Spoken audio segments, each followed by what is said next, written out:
Seigneur Jésus, il y a beaucoup de choses qui auraient pu le rendre très écrit. Vous savez ça? Le Seigneur n'a pas grandi avec son père.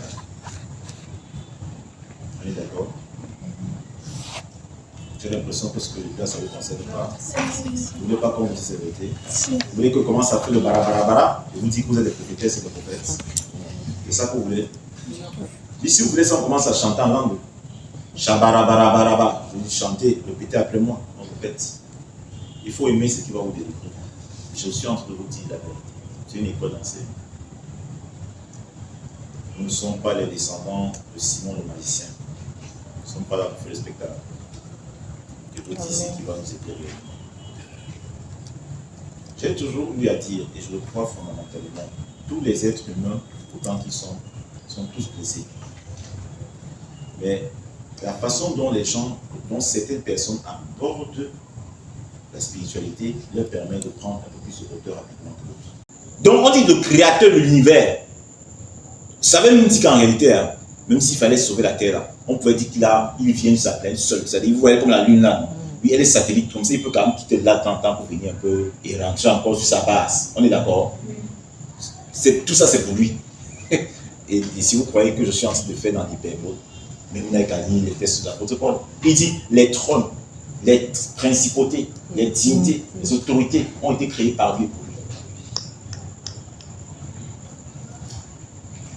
Et on pouvait faire que sa part de base là un peu en haut. Parce que c'est le roi, non? On crème sa planète, mais quand même à partir de la Terre, on voit quand même sa planète comme la Lune, non? Quand il veut venir, lancement les sons de trompette, tout le monde dit que le voilà qui est en train de venir, le voilà qui est en train de venir. Vous vous imaginez même ça?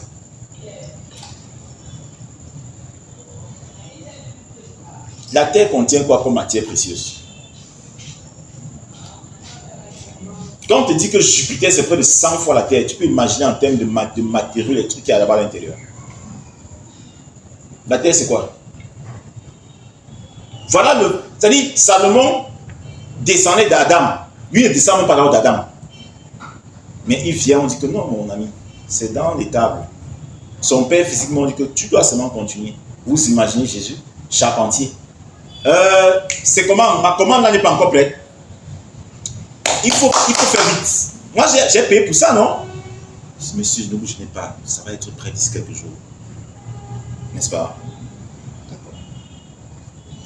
Les gens sont trop écrits aujourd'hui parce qu'ils n'ont aucune révélation de Jésus-Christ. Et j'en parlais encore une personne hier.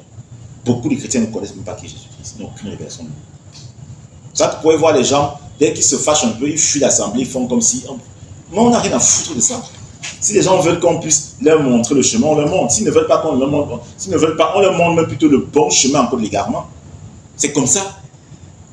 Mais vous croyez que vous êtes même plus frustré que qui?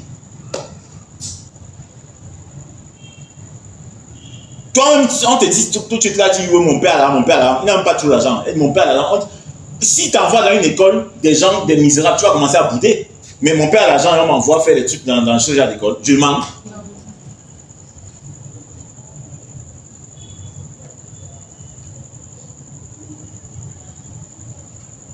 Quand nous lisons l'évangile, les témoignages, parce que les évangiles, c'est le témoignage, c'est pas lui même qui parle. C'est lui qui peut un peu dire que non, quelque part il est un peu motivé. Parce que si tu marques un tué, comme il va dire non, vraiment, je suis moi qui est le bon. Moi, je ne fais pas moi le mal. Hein. Je n'ai jamais moi tué. Ce n'est pas Jésus qui fait le témoignage. Hein. Ce sont les autres. Et ils disent ce qu'ils ont vu, ce qu'ils ont entendu. Vous allez voir que ce n'est même pas seulement les évangiles qu'on fait le témoin de Christ. Jusqu'à Paul, il fait son témoignage. Et il parle avec assurance que Christ n'a jamais péché. Ça veut dire que, quelque part, même comme les gens racontaient des probas sur lui, il a dit qu'il peut reconstruire le temple, on reconnaissait que pendant qu'on traitait avec lui, il n'a jamais été inexact et indélicat avec les personnes. On est d'accord? Les gens même reconnaissent ça. Or, il a travaillé, il était menuisier.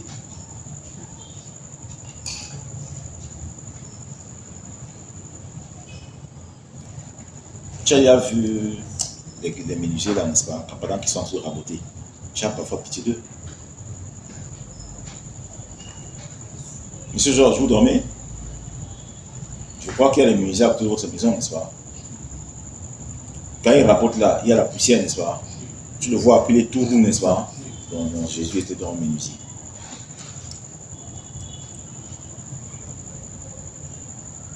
Le Seigneur de l'univers. Son Père a tout. Mais il est menuisier.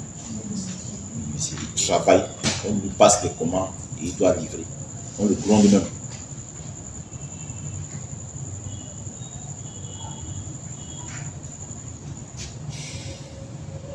Est-ce que tu veux qu'on te parle de sa vie?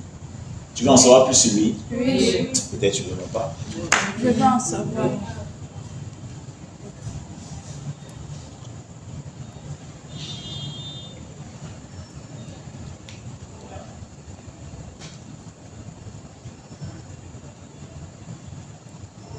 Souvenez-vous que les évangélistes vont nous rapporter, et je l'ai dit tout à l'heure en passant, qu'à un moment précis,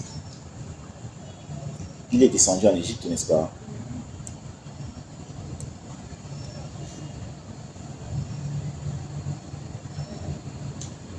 N'ayez pas l'impression que le contexte de l'Égypte en ce temps était pareil au contexte du temps, par exemple, d'Abraham. Souvenez-vous qu'il y a eu un conflit très intense et très important entre les Égyptiens et les Hébreux. Un conflit qui a failli coûter l'épuration totale des Égyptiens. Vous pensez que quand ils sont descendus en Égypte, ils avaient été accueillis comme des grands rois? Je dis que c'est à cause de ton père qu'on avait mis mon père en prison. Je t'accueille, que viens, on vit bien, n'est-ce pas? C'est ça, non? Vous voyez qu'il y a beaucoup de choses qui échappent aux gens. C'est pas à cause de vous que nos parents étaient morts par le passé.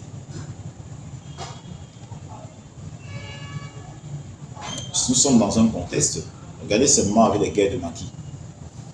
Vous voyez qu'il y avait des parents que quand on dit tel est de telle tribu, je vais épouser une femme. Non, non, non, non, non, non, jamais. Tu ne peux pas. Je mens. C'est un bamileke. Non, non, non, non, non, non. Donc vous pensez que quand ils sont descendus en Égypte, est-ce qu'on a accueilli, on a ouvert les bras, n'est-ce pas? On était toujours content de les voir. Vous voyez un peu ce que ça peut faire. Non seulement on te déplace, on t'emmène dans les endroits où il y a une certaine animosité, où les conditions ne sont pas du tout favorables, parce que ne voyez pas l'Égypte là comme l'ancienne Égypte, non. Et si vous pensez que je suis en train de vous mener en bateau, regardez même actuellement le rapport, la relation entre l'Égypte actuelle et Israël. Vous savez ce qui s'est passé en 1967, après en 1973. Jusqu'à présent, les rapports ne sont pas bons avec l'Égypte. Les rapports sont extrêmement tendus. Vous le saviez même. Tu le sais au moins. L'Égypte même parfois peut me servir de base arrière pour certains terrorisme. C'est tendu. Donc quand ils sont partis en Égypte, là, ce n'était pas parce que on n'avait pas accueilli, il y avait les bras hauts. Mais c'est un peu comme si on te dit là maintenant que bon, vraiment c'est chaud, mais par contre quand nous réfugiés à Baba maintenant, n'est-ce pas? Nayou, Nayou people, francophone people, vous voyez un peu ce que je veux dire? Il faut bien qu'on puisse s'imprégner de la réalité. Vous voyez que Jésus, le Seigneur, avait tout pour être véritablement écrit.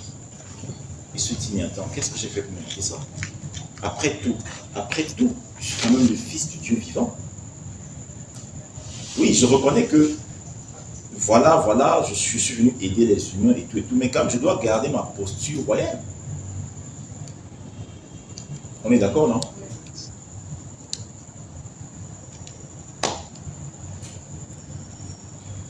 Il grandit. Après, son propre père dit, tu pars dans le désert. Ça ne suffisait pas. Donc, tout ce qu'il avait vécu là, on aurait même pu penser que c'est une préparation totale pour ce qu'il devrait faire. Mais le père dit que ça ne suffit, puisque tout ce qu'il a fait dans sa vie, c'est une préparation. Mais pour être raboté, c'est compliqué. Tous ces pèlerinages qui étaient très difficiles, c'était des préparations. Après, on peut se dire que bon, ouais, ça y est, le père lui dit non. Va un peu dans le désert. Père. Et cette fois, va seul. Quelque chose de bon t'attend. C'est un peu comme quelqu'un te dit qui t'envoie vraiment, n'est-ce pas, au confond de trucs là, ou bien c'est quoi, au sud-est, où les ambassadeurs on te dit que quelque chose de bon t'attend là-bas. Donc vas-y, quelque chose de bon t'attend là-bas. Et on dit que le Christ est parti dans le désert. Pendant que Salomon se prélassait dans tout ce qu'il y avait de bien, sa part de part, c'était avec les animaux sauvages. Dans le désert, là, il devait voir qui? Vous savez qui? C'est les animaux sauvages. Vous n'avez qu'à lire le prophète Isaïe. Le prophète Isaïe fait allusion à ça. Il dit que dans les déserts se retrouve la Lilith avec des animaux sauvages. Pendant que les enfants des rois sont à l'abri, n'est-ce pas, derrière des grandes barrières, on dit Mouna Tété, l'enfant de Bobo. Mais le Christ, au lieu d'être derrière des grandes palissades, on en voit plutôt en pâture dans le désert. Mais vous vous imaginez ce qu'il aurait pu ressentir. Incroyable.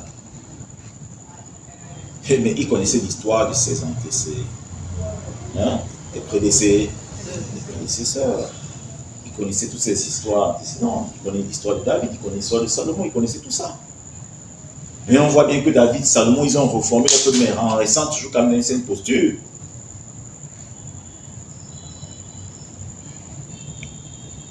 Et il ne voulait pas. On nous dit qu'il n'a pas bronché.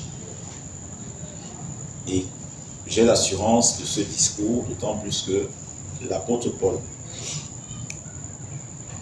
qui est une figure d'ontologie, nous dit, pendant qu'il s'adresse aux Philippiens, et encore plus qu'il s'adresse aux Colossiens, que le Christ s'est humilié, lui qui était pourtant égal à Dieu. Il n'a pas regardé à son égalité avec lui. Il a accepté de se rabaisser jusqu'à la mort à la croix. Et sachez très bien que mourir à la croix est un symbole de la malédiction. Jusqu'à la mort de la croix, et puis Dieu l'a souverainement élevé. Il l'a élevé au-dessus de tout nom, de tout pouvoir, de toute puissance. De telle sorte que nous ne voulions pas, à la mention de son nom, tout genou va vraiment fléchir. Va vraiment fléchir. Pourquoi? Parce qu'il a accepté l'humiliation sans pourtant être élevé. De vous à moi, parfois quand on voit beaucoup de chrétiens qui font ça, on aime leur qui. J'avoue que dans le monde, il y a quand même des gens qui ont vraiment l'argent. Tu vas me voir les gens qui. Tu es même le fils même de. Bon, laissons la spiritualité. Tu es le fils même de qui? Non, ne riez pas, vous comprenez? Disons la vérité. Ton père a fait des quoi? Il est qui?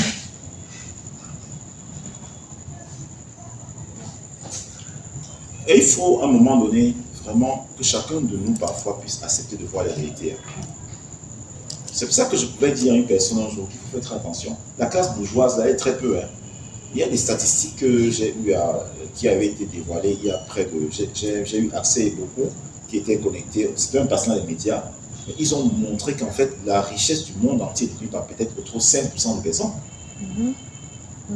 Donc on voit que parfois on fait trop le plus. Vraiment, avant que, si peut-être on a quand même la grâce de manger un peu, tout ça c'est bien. On est même qui d'abord? Donc pendant que les gens vont créer les richesses, on va venir dire qu'on est quelque chose. Ton père a créé quoi? Il a fait quoi mon village? Il avait créé l'université là-bas. On va parler de Dangote, tu dis que ton père ou ta mère c'est qui? Donc vous voyez, il faut faire vraiment, il faut faire attention. Parce que je vous dis que parfois on se gonfle tout pour rien. Vous comprenez? Or, vous voyez que Dangote donc à côté de Jésus-Christ n'est infiniment rien du tout. Puisque même Dangote étant super riche, ne vient que utiliser ce qui a déjà été mis dans le monde par une autre personne. C'est comme quelqu'un qui a créé son entreprise, il dit bon, je pars d'abord, reste un peu, on parle donc du Seigneur Jésus.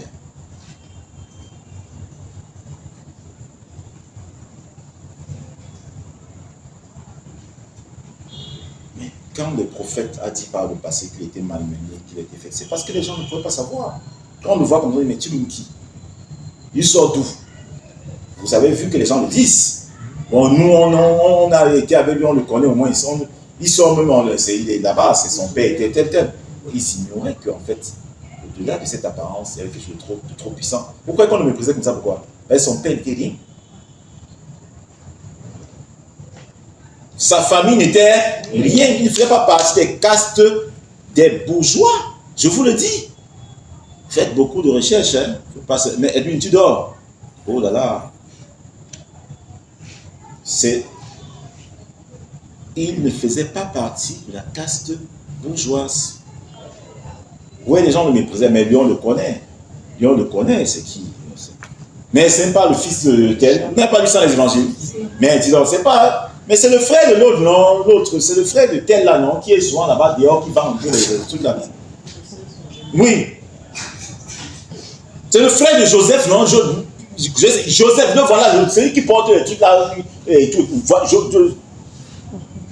C'est ce qui se passait. Mais donc tu ne connais pas Jude.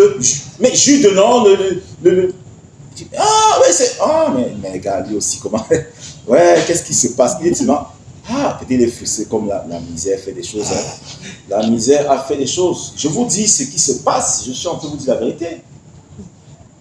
Vous croyez que quand même sa famille vient le tirer, que pardon, laisse les églises pour venir.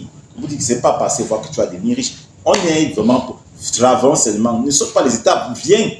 Ce que je vous dis est vrai. Parce que sachez très bien, en Israël, les porteurs de la parole, les maîtres, n'étaient pas de la catégorie des pauvres.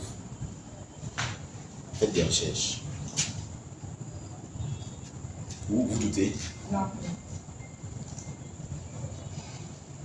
Vous savez, ça fait que tout ce que tu enseignes te donne 10% d'abord. Ça n'a rien à voir les offrandes. Ça n'a rien à voir les offrandes. C'est obligé. Et là, même, on ne demande pas ton avis. Tu bouges ça ne dit rien. Tu vas seulement donner ça. C'est pour ça que quand vous lisez très bien le Seigneur, quand il parle des pharisiens, regardez comment ils étaient habillés. Vous croyez que c'est le phénomène des pasteurs qui aujourd'hui ont des costumes, les pasteurs qui ont les costumes de 1 million. C'est pas aujourd'hui ça commence. C'est depuis longtemps. Lisez bien, vous portez longue phylactère, tellement propre de l'extérieur, tellement si pourtant vous avez les tombeaux blanchis. Lisez Matthieu chapitre 23. Vous mettez les fardeaux doux sur les gens, mais vous n'êtes pas capable d'emporter. Ils appauvissaient les gens, partent de maison en maison pour dépouiller les gens. Mais lisez, t'es pas pauvre.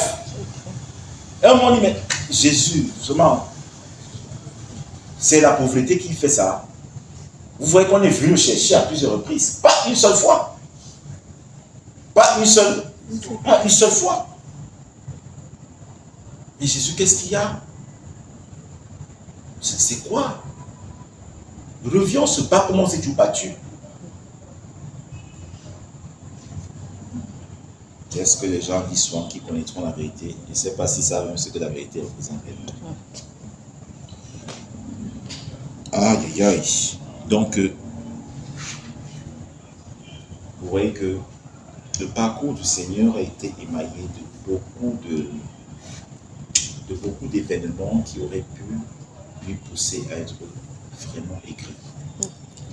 Et en plus, il commence à rendre ministère des gens même qui, on ne sait même pas d'où ils sortent. Ils étaient beaucoup plus admirés parfois par les foules. Les pharisiens avaient aussi beaucoup de gens qui les suivaient. Hein. Mais parfois, ce n'est même pas les vrais appelés. Hein. Vous voyez qu'il peut y avoir beaucoup d'aigreurs. Mais même dans ce domaine encore, ils sont toujours là. C'est bizarre.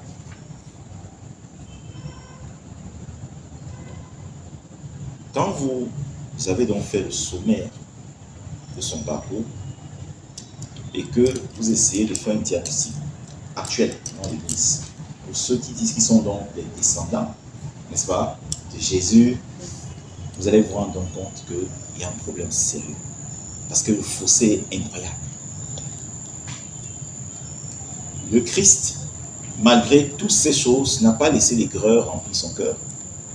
Il n'a pas passé le temps à dire que ce n'est que les autres qui ne l'aiment pas, mais il a plutôt puisé encore, malgré l'aigreur qui pouvait l'influencer de l'extérieur, il a puisé encore dans son être intérieur l'amour pour donner aux autres. Vous savez, quand tu sais que tu es d'une famille riche, tu attends beaucoup d'amour des autres. La plupart des gens qui attendent beaucoup d'amour des autres, c'est des gens qui se voient dans une position très élevée. Je vous le dis maintenant. Je vous le dis maintenant. Vous voyez, il y a des gens qui sont sains, mais au-dedans de lui, spirituellement, il est trop haut. Vous avez le roi, même quand il est né, les gens sont venus vers lui donner. Ils disent, attends, tu qu'on vienne donner. On vient de donner l'amour, on vient de donner ceci, mais eux-mêmes, ils n'en donnent pas. Donc, quand vous lisez bien son parcours, malgré toutes les frustrations qu'il pouvait avoir sur lui et qui peuvent être légitimes du point de vue socio-humain, il n'a cessé d'aller de maison en maison, de ville en ville, plutôt pour reconforter les autres. Et il fallait reconforter qui à la fin? Lui qui est légitime et qui n'a pas eu tout ce qu'il devait avoir de droit, ou bien les autres là qui ne sont pas légitimes. Vous croyez que les êtres humains là, nous ne sommes pas, du coup, Dieu nous a seulement adoptés. Oui. J'ai l'impression que les gens ne comprennent pas. Pourquoi les gens disent, je sais qui je suis, je sais qui je suis, je sais qui. Tu crois que tu descends directement de Dieu? Dieu nous a adoptés. Le seul qui est légitime, c'est Jésus. C'est lui qui descend directement de Dieu. Mais lisez les Écritures. Vous ne voyez pas que pour le cas d'Adam, Dieu a pris la poussière. On a déjà vu que Dieu a formé Jésus à la poussière. Mais lui qui est plutôt dans une posture, on doit le chouer. Parce que nous sommes là à son sein. L'univers a été créé par lui et pour lui. La nature tout entière fait des éloges de Jésus. Mais il arrive, les gens nous fichent pas mal de lui, on s'en fout. Il est obligé de puiser dans ses ressources internes pour plutôt venir en aide à ces gens, malgré les frustrations qui auraient pu influencer une autre personne qui est à sa place. On est d'accord?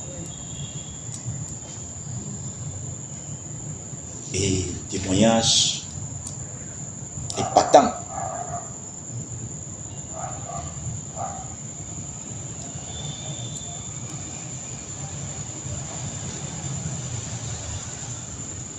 Il allait de lieu en lieu, de village en village. Vous voyez aujourd'hui, des gens sont inertes, n'ont même pas la capacité de pouvoir même évangéliser tout ça parce qu'ils sont là, pour eux, ils sont à mort de leurs problèmes. Tout autour de ma situation. C'est-à-dire ma situation.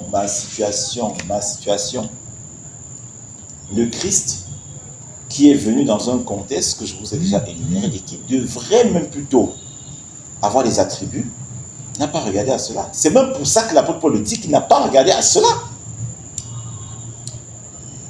Or, vous voyez, aujourd'hui, quand les gens déclament sont même des frustrations, il n'y a pas l'amour, il n'y a pas ceci, parfois, quand vous observez les gens qui se tiennent beaucoup plus en ce registre-là, vous allez même voir une fois que c'est des bons égocentriques.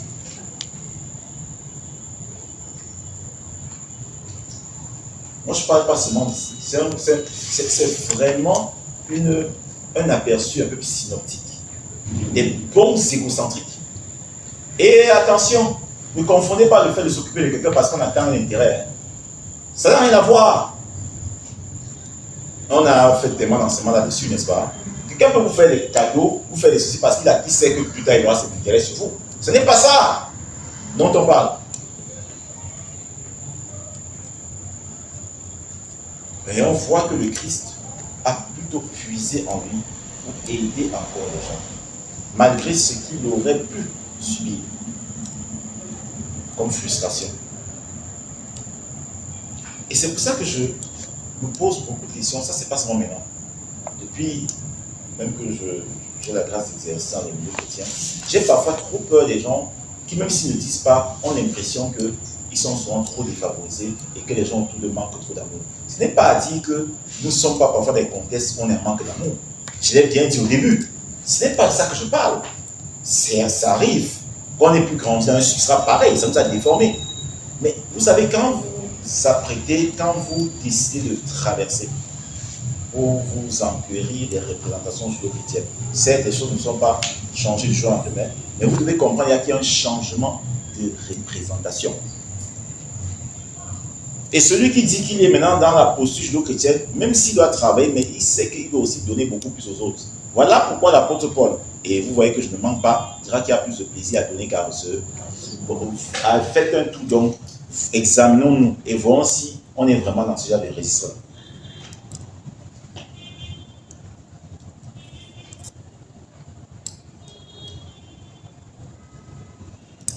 Tu vas voir parfois des trucs comme ça. L'autre jour, j'étais avec une personne des là dehors, je l'ai même presque grondé.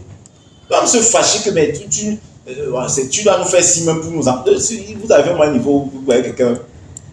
Tu ne peux jamais le voir comme ça quand un frère a un problème ou une soeur, mais vraiment chercher à écouter les gens, chercher à faire ceci. Ils sont tellement exigeants à l'égard des autres. Il faut toujours qu'on soit avec eux, il faut toujours qu'on leur donne l'attention, il faut toujours qu'on fasse ceci. Eux-mêmes, vous n'allez jamais les voir être attentifs. Est-ce que vous savez qu'il y a des gens, on peut mettre la main, mais je ne suis pas sûr que c'est tout le monde même qui parfois à la maison. Je reste comme ça ici, mais il y a des personnes qui ont des problèmes. Comment faire vraiment pour pouvoir l'aider? Et que ce soit une question répétitive dans son esprit. Chacun a sa part de problème. Non, vraiment, laisse vraiment, tu sais, chacun porte sa croix. Moi, je n'ai pas de problème. J'entends de plus en plus les chrétiens dire ça, c'est très grave. Moi, je n'ai pas de problème. Je vous dis que c'est un discours, c'est une locution qui est tellement utilisée dans le milieu chrétien aujourd'hui.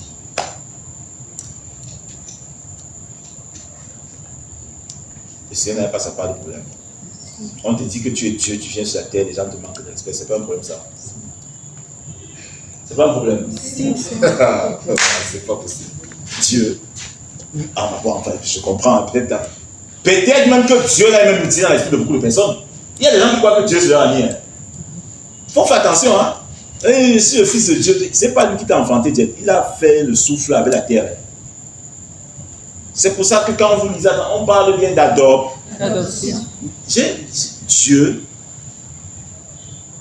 mais le Tout-Puissant, tu vois comment il s'est manifesté quand il voulait promulguer la loi là-bas en Israël, les éclairs par de pardon, on ne veut plus traiter avec lui. Vous voyez qu'ils ont reconnu qu'il n'était pas de la même nature que lui. Il n'était pas de la même nature que. Il n'était pas de la même nature. Si tu es le fils du tonnerre, tu as peur du tonnerre. Tu es le fils du tonnerre, tu as peur du tonnerre. Mais attends, il y a trop de déformations sémantiques. C'est pour ça que vous voyez, moment, il y a trop de critères d'évidence aujourd'hui. Ils jouent à l'évidence, mais ils ne connaissent rien des profondeurs mystiques. Rien du tout. Or, quand vous commencez à comprendre ça, vous commencez aussi à construire, quand vous fâchez les gens, il y a un recul que vous... Vous est-ce que je veux dire non? Il y a un recul que vous commencez à construire. Vous faites un peu attention.